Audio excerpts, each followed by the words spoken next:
Hi, folks, and welcome back to another episode of the Auraborrows podcast. Or I guess I should just say welcome because maybe this is the first episode that you're stumbling across. Um, but today we are going to be exploring the Justice card and specifically like the art style and the inspirations for the Justice card. Um, like our version of the Justice card.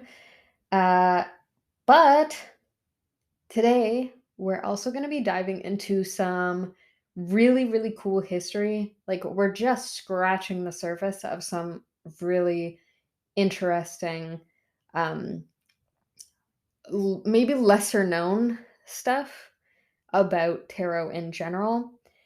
So, yeah, I don't want to give stuff away yet. We'll get there. The episodes are not long, so don't worry about it. But as per usual, I'm gonna have the card itself on the screen from our set. Um, and I have also dressed to look like, uh, or like to bring out certain elements of the card um, that I have designed. So we're gonna break it down. The background is like this watercolor kind of vibe. And it's got a lot of bright colors, blues, greens, yellows. There's like really a lot of vibrance here. And sort of like a flow to it. There's like a natural flow. There's a little bit of like texture disruption, that kind of stuff. Um, which I feel makes this like a really lively card. And of course, my outfit. I've got bright blue pants on, a green checkered shirt. I'm not sure if you can fully see it. A very light yellow cardigan, very bright yellow shoes.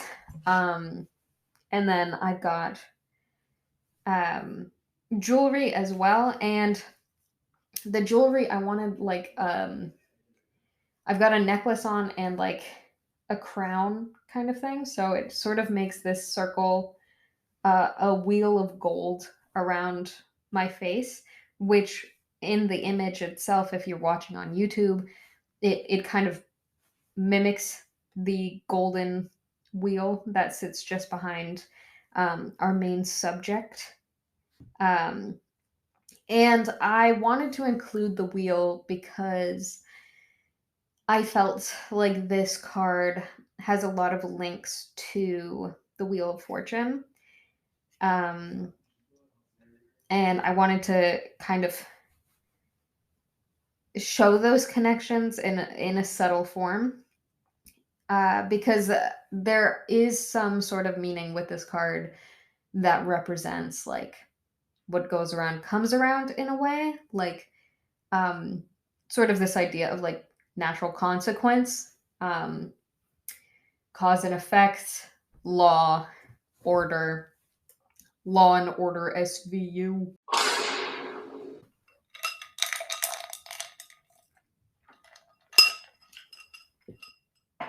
Just taking a little sip of my beverage. But yeah, the card's main subject and really like the shining point um of this image is a young black woman with her chin up and her eyes forward. And the wheel of fortune sort of sits at where her mind's eye is. Like, it comes from the mind's eye. Uh and I really liked that placement. Um but I especially loved this image of this woman because of her expression. There's like a gentleness, but sort of like this happiness to the way that her face is set. It's like this quiet confidence. And I really, really liked that. It's kind of like this idea of it's almost like a reassurance look, um, of like, yeah, I trust that shit's gonna get done. Um, so maybe I'm reading into that a lot. I feel like I spend a lot of time like analyzing facial expressions though. Um, can't say that I'm always right in my interpretations of facial expressions, but I feel like this one, like there's just a certain undertone to it where it's like there's a confidence. There's a confidence that things are just the pieces are gonna fall into place, you know? Um so yeah, I really liked that idea, that expression to be represented in the card because of course like having the justice card come out, it it really highlights the opportunity for justice to be served, for there to be like a balancing of things, which again kind of brings us back to that Wheel of Fortune image of like there's good and the bad to the situations. It's like the cogs are always turning. So yeah, I really this is probably one of the more simple cards in terms of like it being sort of three main components, but I feel like there's just so much wrapped up in these components. It makes the card really powerful. So the card's origin, as I've already mentioned, we have the nod to the Wheel of Fortune, and that's important because, um, as I said, does have some connections to justice, and there's a lot of overlapping visual components to, um, like the mythos of those images on the cards. Um, like the lore of the characters involved in traditional tarot. So, if you've already watched the Wheel of Fortune episode, one of our main discussion points was Lady Fortuna, who's basically the goddess uh most like depicted, I guess, in the medieval times, um as she was in control of destiny. And there's a lot of art and like portrayals of her, some of which she's blindfolded, but she does have control over this wheel and the way that it turns. And it might be in your favor or not so much. So, um, for justice, however, we have another goddess that is typically depicted, um, in conversation and potentially on some cards. So that goddess is Lady Justice, or goddess Justitia, Justitia, um, who is also blindfolded in depictions, and she carries a sword and a scale. So she kind of also has this power of determining your fate in a way, your destiny, but in relation to um, like as a consequence of action or choice, that kind of thing. So there is some overlap with these themes, even though these two characters are like sort of ruling their own domains. So while the depiction of Lady Justice on tarot cards is more of the Roman depiction of her, um, again, like I said, with the sword, with the scales, blindfolded. This imagery and this goddess's role has been seen um, in cultures predating sort of Roman mythology.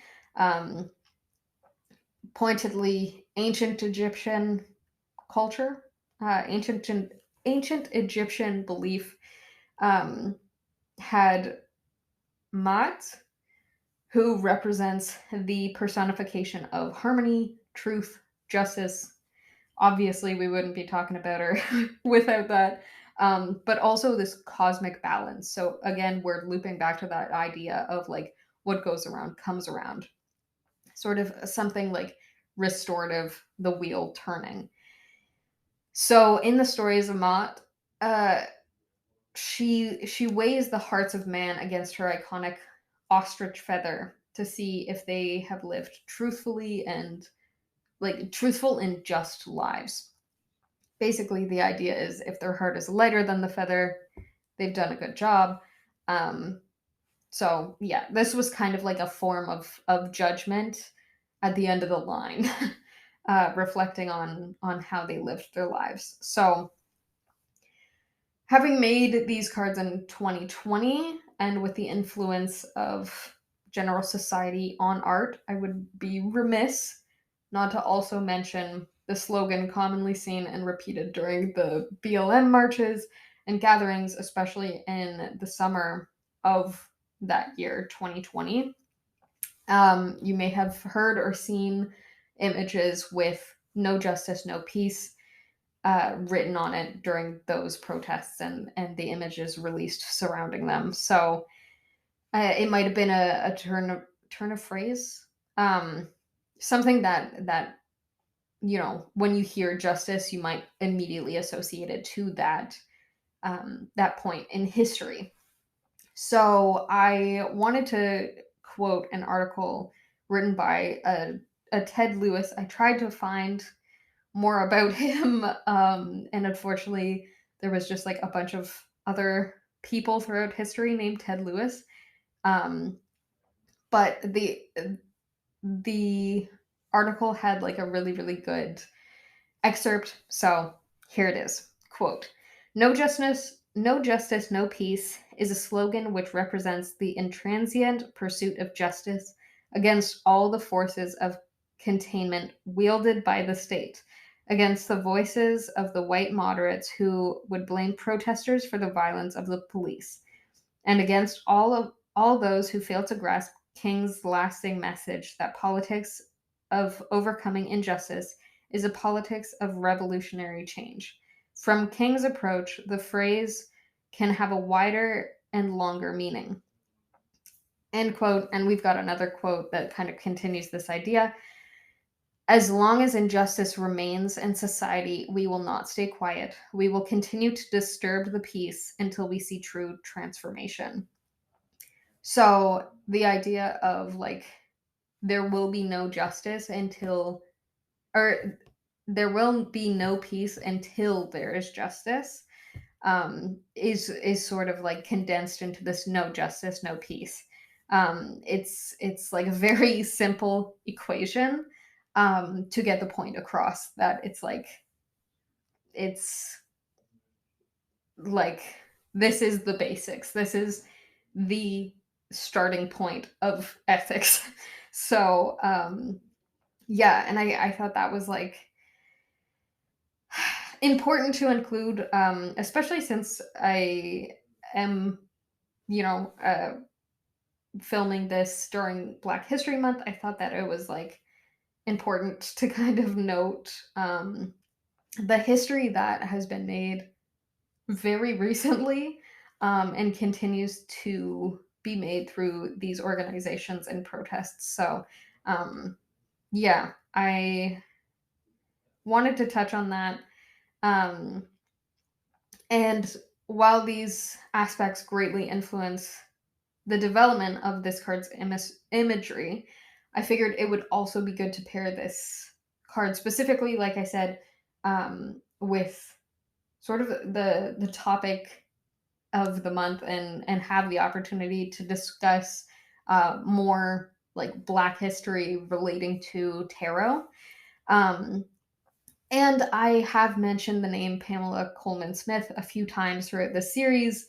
And while I do feel that it has been important to mention her, as many of the influences women had throughout history are often overlooked, undermined, or completely erased, um, the belief that she was a Black woman has been reviewed, and more recently there's a lot more evidence that shows that she was not, but was merely appropriating a lot of Afro-Jamaican culture.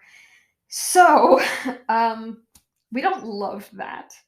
But I did want to put that out there, just because it is like, an element of miscommunication that ultimately kind of like does a disservice to Black history, because the depictions of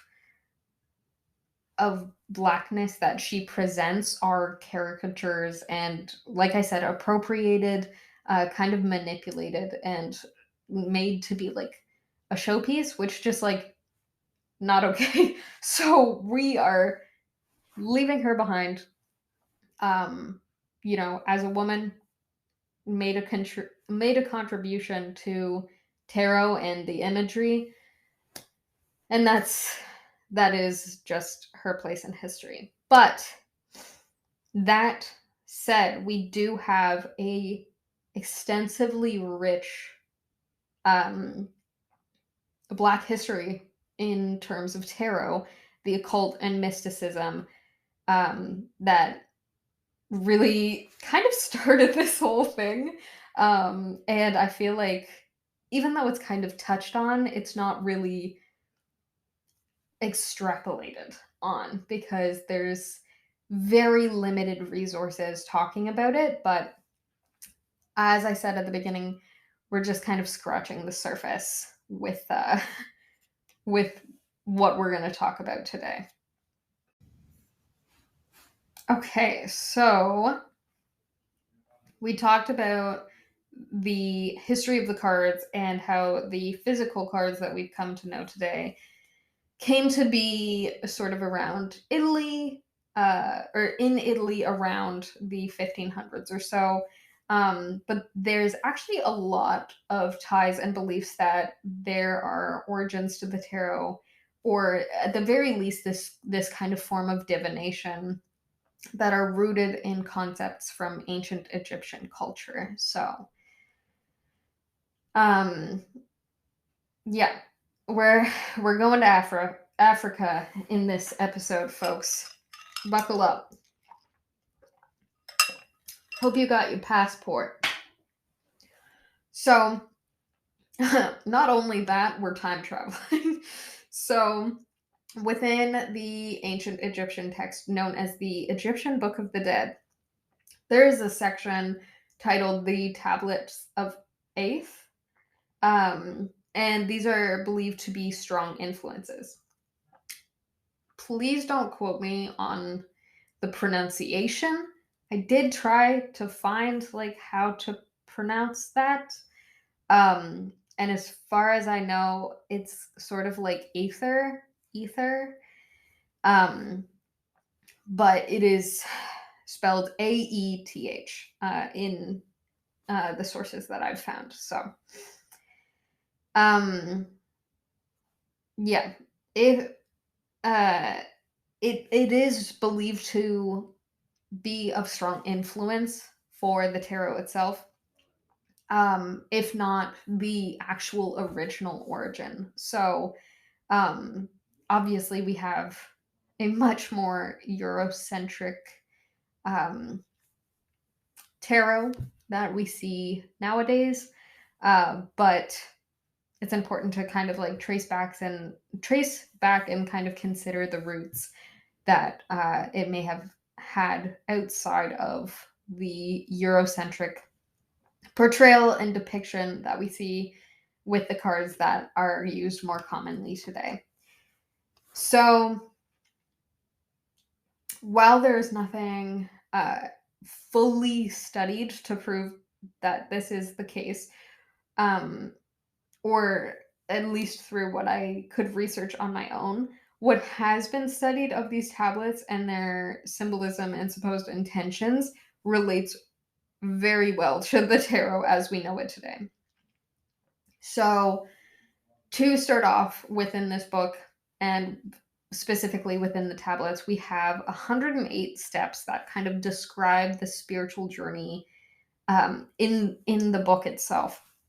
So 78 of those steps are specifically associated to certain elements or factors that may influence the soul on its journey. And 22 of those steps are sort of separated and seen um, as astro-masonic, masonic symbols. And then if you're familiar with tarot, um, a a tarot deck itself has 78 cards. The first 22 specifically are the major arcana, which is what we're unpacking through these episodes. So again, similar to the tarot, the tablets of Aeth chronicle the journey of the soul through a variety of trials and experiences. As I said in episode 1, the depictions that we have through the tarot that we talk about commonly, like the Rider-Waite-Smith tarot, um, it follows the fool's journey. So very similarly, this kind of depiction of the soul's journey is one that goes through these trials and tribulations. So um, within that journey, there appears to be like a spiritual journey, and then one of the more physical world. So as the soul finds the light of their practice through more spiritual work, they kind of go through this ascension. Then there's death, then the afterlife, and then sort of the steps to descension, like descend back, the experience of entering the world through the yoni or through birth, and then sort of that repetition again. So um, the concept of this spiritual work is for the individual to reflect on their inner world and their outer world. And this, oh my gosh, I feel like I'm getting out of breath because there's like so much information. But this is, again, kind of linking back to a wider idea of what tarot provides, in that it is it's that sense that brings you perspective to your inner world, so that you can kind of make decisions or like move forward in your outer world with a better self understanding. um, yeah, it helps you to express yourself externally by helping you understand yourself internally.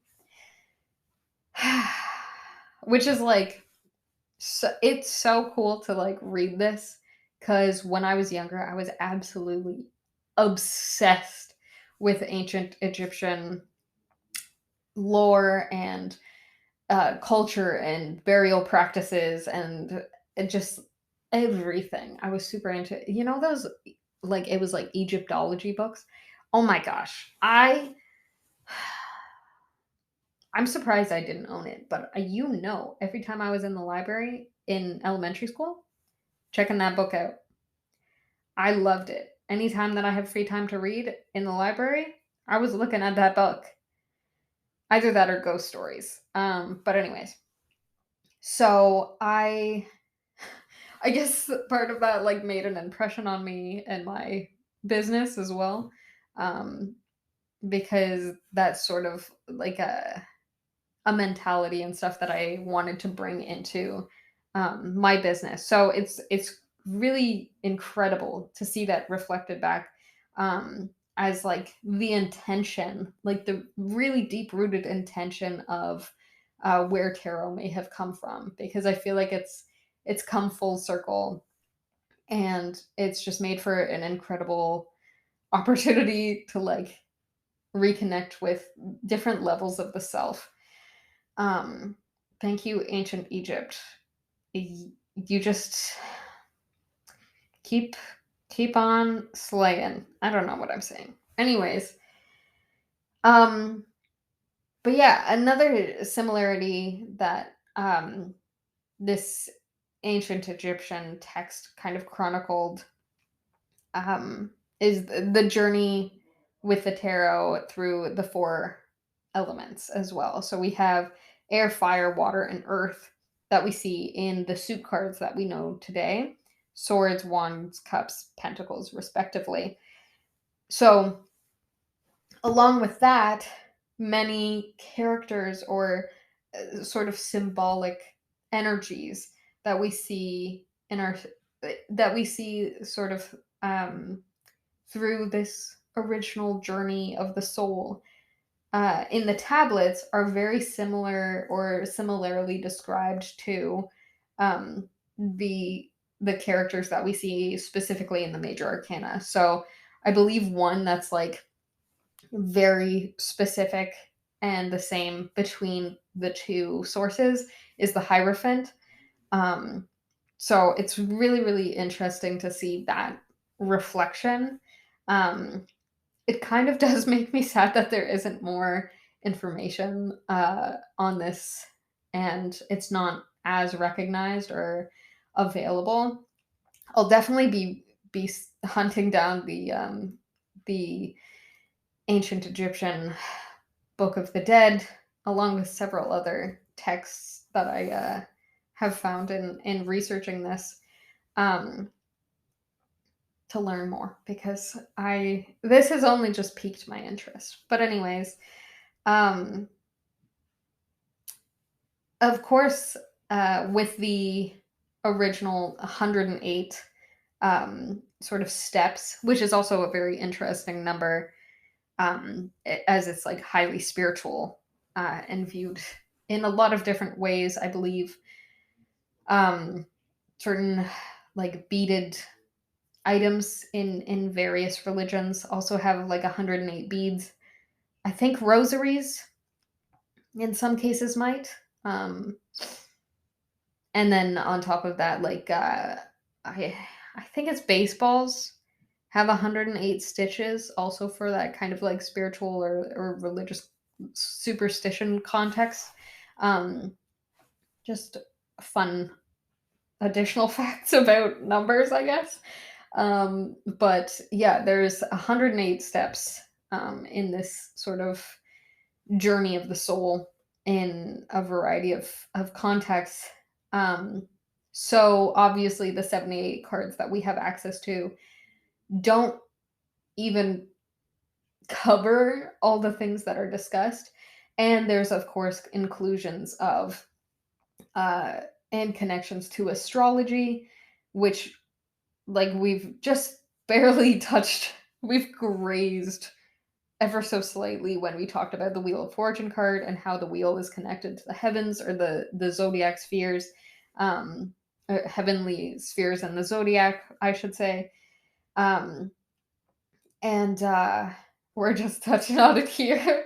But yeah, this ancient practice is so full of depth and likely nuances that may have yet to be fully understood. So while this has been just like a small dive into the vast wealth of knowledge that the Egyptian Book of the Dead or the tablets of Aeth may present, I hope that it maybe inspired you to dig a little bit more into the Black history of tarot, as well as, um, or instead of the mainstreamed Eurocentric version of the cards.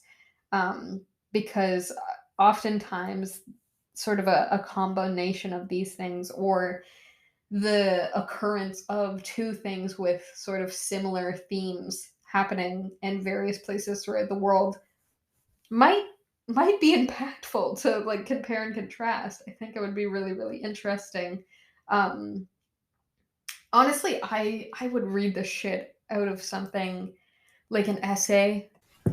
I would absolutely love if somebody took initiative and wrote a comparison. It would be so lengthy, I feel, but I would read every single page of it. Maybe I'll write it someday. Seems like a lot of work, but you know. What's another hobby to take on? What's another task to add to my ever-growing list? But anyways, um, thank you so much for letting me just talk your ear off about the justice card. I had a lot of fun researching. And like I said, I've only just scratched the surface. This is the tip of the iceberg when it comes to um, the influences of ancient Egyptian culture and I guess divination in a way. So maybe there will be future episodes as I continue to like unravel this information because I do intend on reading more if I can get my hands on those books. I my goodness, I will not lift my nose out of that book until I am done reading. But yeah, thank you so much again. Um I really hope you got a little something out of this episode. Um, if it's new knowledge or if it's merely the inspiration to dig into your own research, I would love to know what you've learned. So, yeah, let me know via email if you want. And I guess I'll see you next time. Have a good week, everybody. Bye.